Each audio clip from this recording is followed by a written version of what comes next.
So you drop a pencil, you bend over to pick it up, doing, a movement you have literally done 10,000 times before, and suddenly, bam. Oh yeah, you just completely freeze. Exactly. You're clutching your lower back, you're totally incapacitated on the floor, and you're just wondering if you'll ever be able to stand up straight again. Right, it's a classic Hollywood trope at this point. It really is, but it points to this massive, glaring evolutionary paradox for us.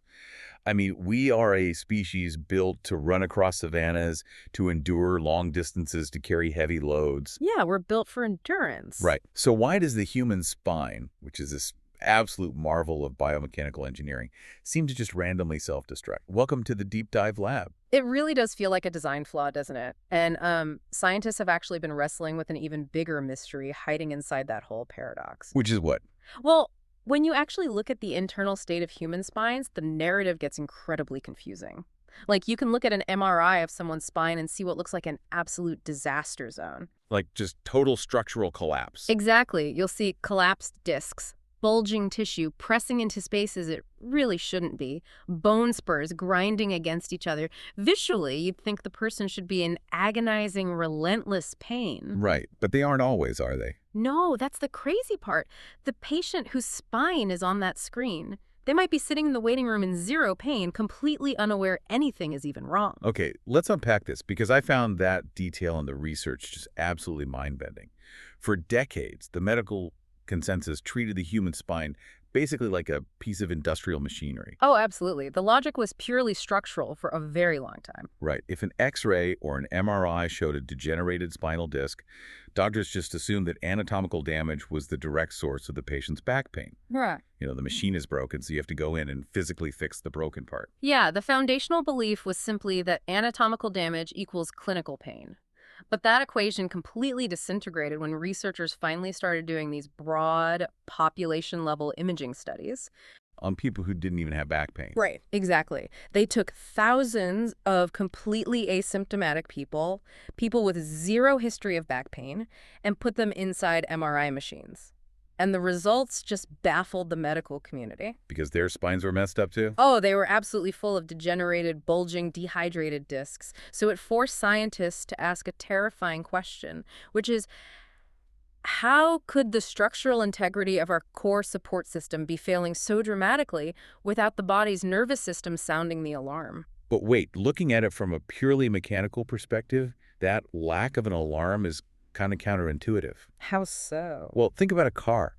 If the shock absorbers on your car are completely flat, the ride is going to be incredibly bumpy and destructive for everyone inside the vehicle. A collapsed suspension doesn't just go unnoticed. That's a fair point. So how can a collapsed spinal disc not hurt? Well, it really comes down to distinguishing between normal, universal biological aging versus a symptomatic pathological disease. And this is actually where the car analogy kind of breaks down. Oh, okay. Yeah. Why is that? Because a car doesn't adapt to wear and tear. Your body does. Think of the structural changes inside your spinal discs as getting wrinkles on the inside of your body. Wrinkles on the inside. I like that. Right. Aging itself isn't a disease. Your skin loses elasticity and wrinkles over time, but those wrinkles don't hurt. They're just a changing state of tissue. So you're saying the structural decay of the disc is happening to all of us, universally, just like getting gray hair. Precisely. The pain, the actual pathology, only kicks in when that mechanical failure reaches a very specific tipping point. It's not the collapse itself that hurts. So what does hurt? It's when the collapsed tissue physically encroaches on a nerve root, or when the joint becomes so mechanically unstable that the surrounding muscles have to spasm constantly just to keep you upright. Okay, so if aging alone doesn't guarantee pain, what exactly is that tipping point inside our spines? Like, how did scientists figure this out? Yeah. Well, this is where the story gets really interesting. Because to find that tipping point, to understand why the shock absorber goes flat in the first place, researchers realized they were looking at the wrong scale. Meaning they were zoomed out too far. Exactly. The failure isn't starting at the level of the bone or even the visible tissue. It's happening at the microscopic, molecular level. And that brings us to the focal point of our deep dive today. We're looking at a remarkably comprehensive synthesis published in the journal Nature Review's Disease Primers. Yes, it's a fantastic paper. It really is. It was authored by Dr. Bradley Hammer, Dr. Benjamin Friedman, and an incredible team of colleagues from Beth Israel Deaconess Medical Center, Harvard Medical School, Stanford University, and the University of Delaware. A very heavy-hitting group of researchers. Seriously.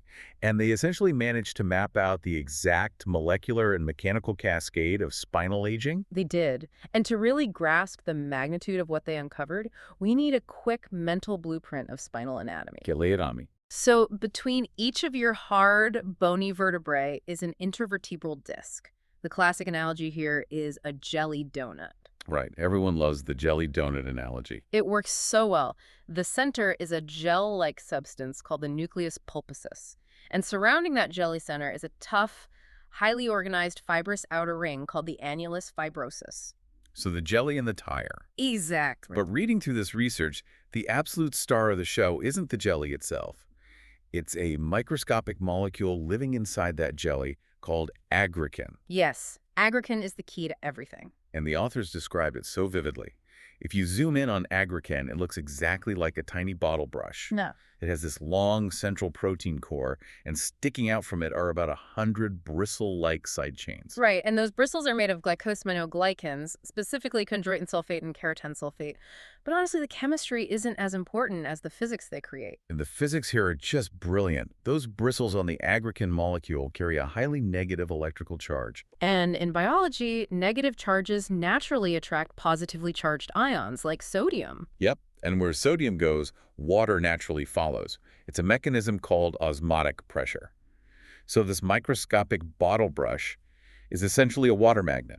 That's a perfect way to describe it. It literally sucks fluid into the center of your spinal disc, continuously plumping up that jelly. It's a highly dynamic, self-pressurizing system. The aggrecan pulls the water in, trying to swell the disc as much as possible. But that outward swelling is perfectly constrained by two things. The tire and gravity, right. Exactly. The tough outer ring acts like a steel belt on a tire holding it in. And then there's the sheer hydrostatic pressure of your body weight pushing down from gravity. So the water desperately wants to rush in, but your body weight is constantly pushing it out. Yes. Your spine exists in this constant state of mechanical tension. That highly pressurized jelly is what pushes the bones apart. It creates the physical space for your nerves to exit the spinal cord. Which is crucial so you don't get that pinching pain.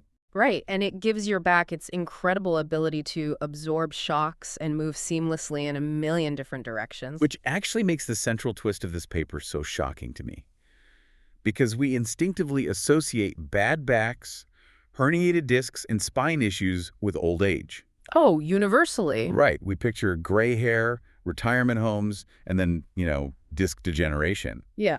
But the researchers revealed that this structural decline doesn't start in your 60s. No, not at all. It actually begins in your second decade of life. Yeah. Your teens. It is a staggering timeline. I mean, by the time you are sitting in high school algebra, your spinal discs have already initiated their long, slow biological decline. Wait, I have to stop you there. Yeah. Because biologically, we are peaking in our teens and 20s. Oh, absolutely. Our bones are dense, our muscles are recovering instantly.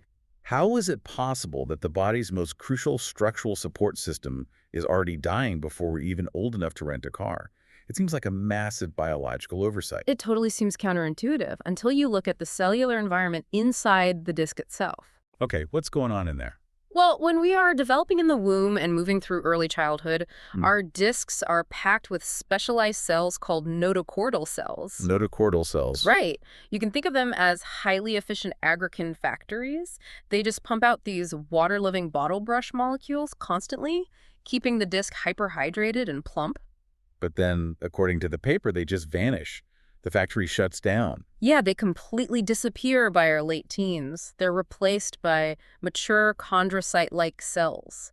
But these new cells are incredibly sparse, and frankly, they are fighting a losing battle just to stay alive. And the reason for that comes down to blood supply, doesn't it? Yeah. Because the intervertebral disc is the largest vascular structure in the human body. Yes, meaning there are absolutely no blood vessels deep inside it. None. Wow. The cells living in that jelly center have no direct blood supply to bring them oxygen or clear away their waste. They have to survive entirely on whatever nutrients can slowly, passively diffuse in from the microscopic capillary beds located in the vertebrae above and below them. So it's essentially a biological desert. It is a harsh, highly acidic, low-oxygen environment.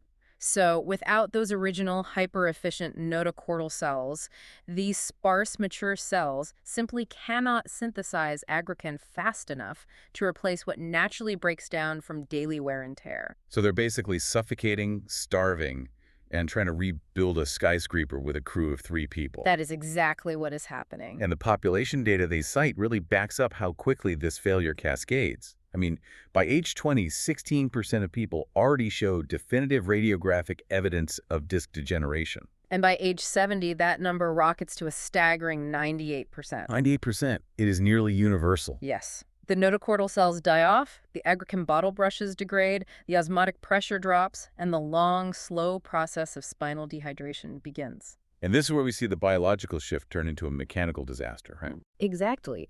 As the aggrecan breaks down, the jelly center loses its ability to hold onto water. It physically depressurizes. If we go back to the tire analogy, it is the exact equivalent of letting half the air out of your car's tire. Right. And when the tire sags, the weight doesn't just disappear, it just shifts. Yep. Instead of the pressurized air holding the car up, the weight of the vehicle rests entirely on the stiff outer rubber walls. That's the perfect way to visualize it.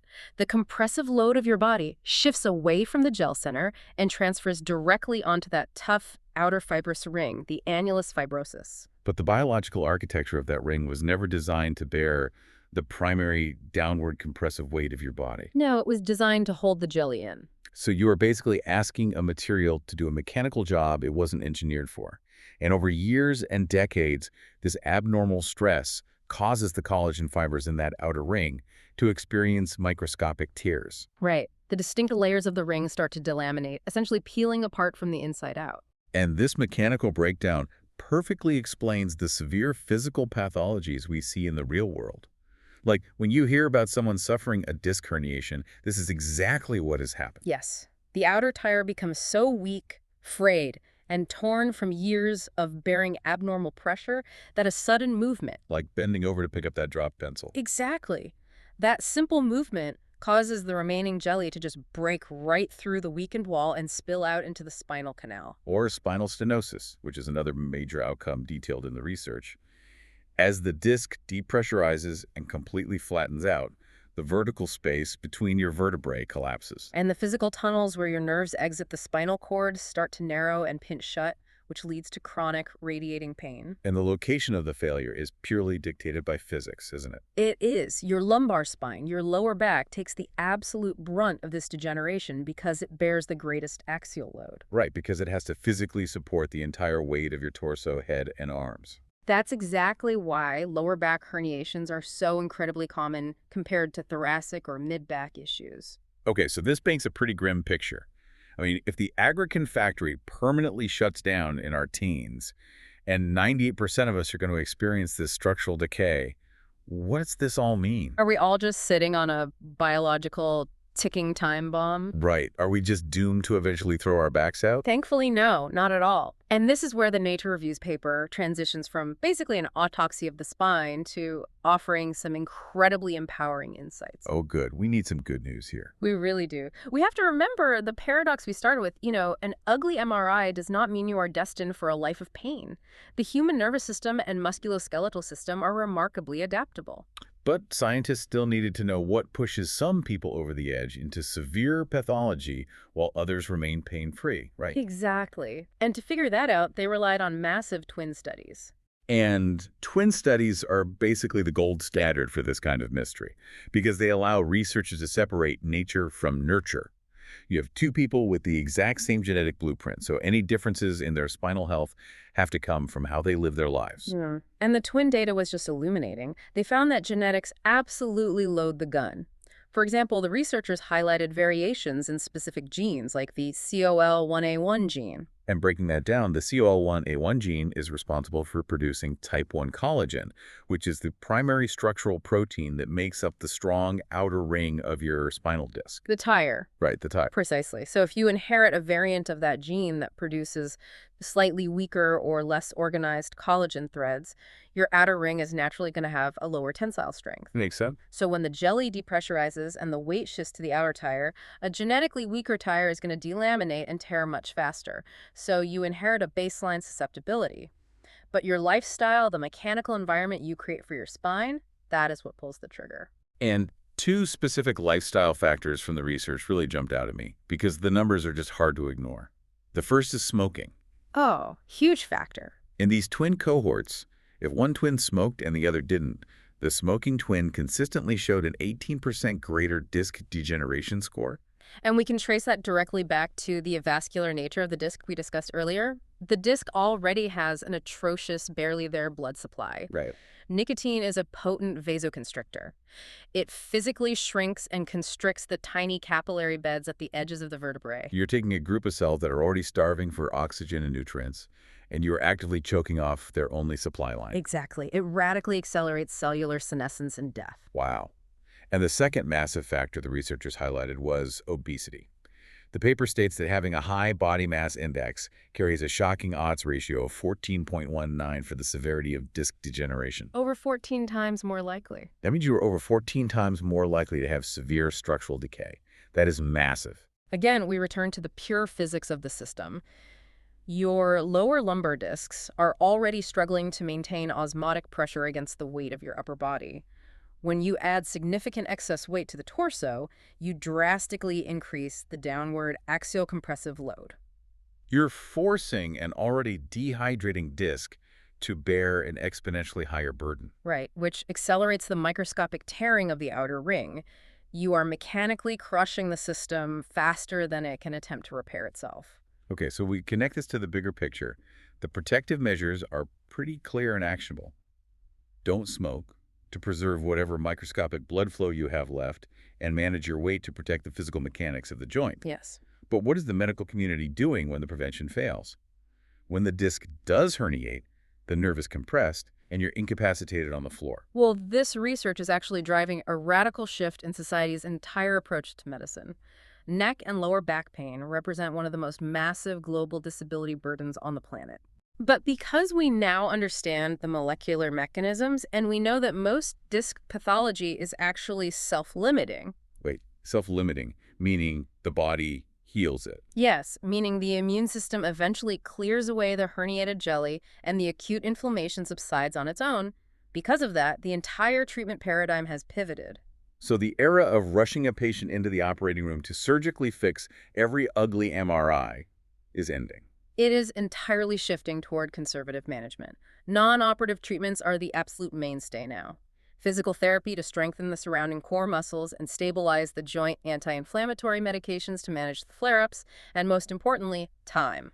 But the paper notes that surgery still plays a crucial role, right? Oh, absolutely. Surgical interventions, like a laminectomy, where a surgeon physically shaves away a piece of bone to decompress a severely pinched nerve, or a spinal fusion to lock a collapsing segment into place, those are highly effective. But they're more of a last resort now. Yes, they are increasingly reserved for severe refractory cases where the nerves are truly compromised, leading to muscle weakness or loss of sensation, and where months of non-operative measures have completely failed.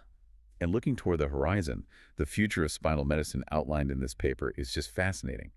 Because the next frontier isn't going to be about inventing better titanium screws or more advanced metal rods to fuse bones together. No, it's not about hardware anymore. The future is biologic therapies. That is the holy grail of this field right now, because scientists have mapped out the exact molecular cascade, tracing the entire collapse back to the death of notochordal cells and the loss of the aggrecan bottle brush. They are actively working on how to biologically interrupt that decay. So they're exploring gene therapies, stem cell injections, and tissue engineering. Exactly. They are trying to figure out how to repopulate the disc with cells that can actually synthesize aggrecan again. They want to regenerate the water magnet. That is incredible. So if we synthesize everything we've unpacked today into 3 core takeaways for you listening, they really reframe how we should think about our bodies. Yeah. First, spinal aging is not a disease. Right. It is an inevitable, universal biological process driven by the microscopic loss of a water-loving molecule called aggrecan.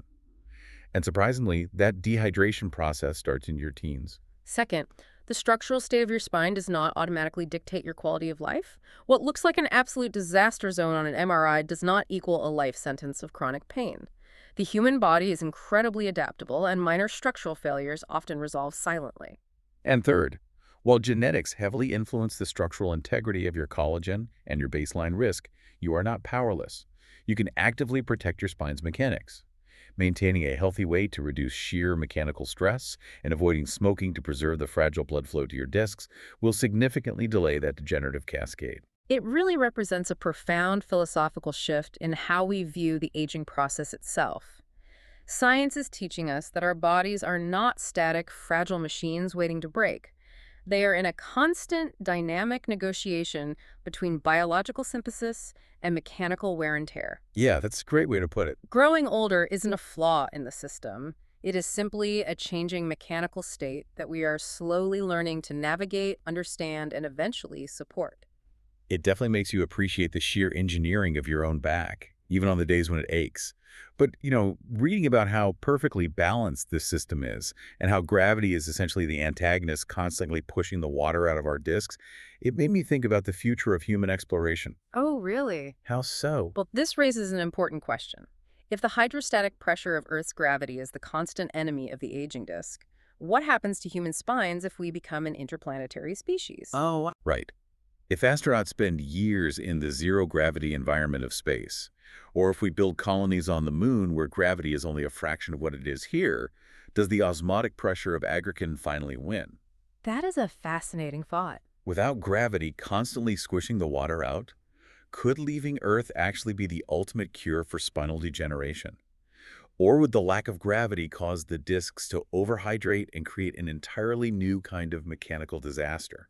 Now, that is an incredible question to ponder. We know astronauts actually grow taller in space because their disks expand, but the long-term biological consequences of removing that mechanical tension are still a massive unknown. It is a wild thought to leave on. Thank you for joining us in the Deep Dive Lab. If you loved uncovering the mysteries of human biology with us today, be sure to follow and subscribe for more fascinating science stories. We will catch you next time.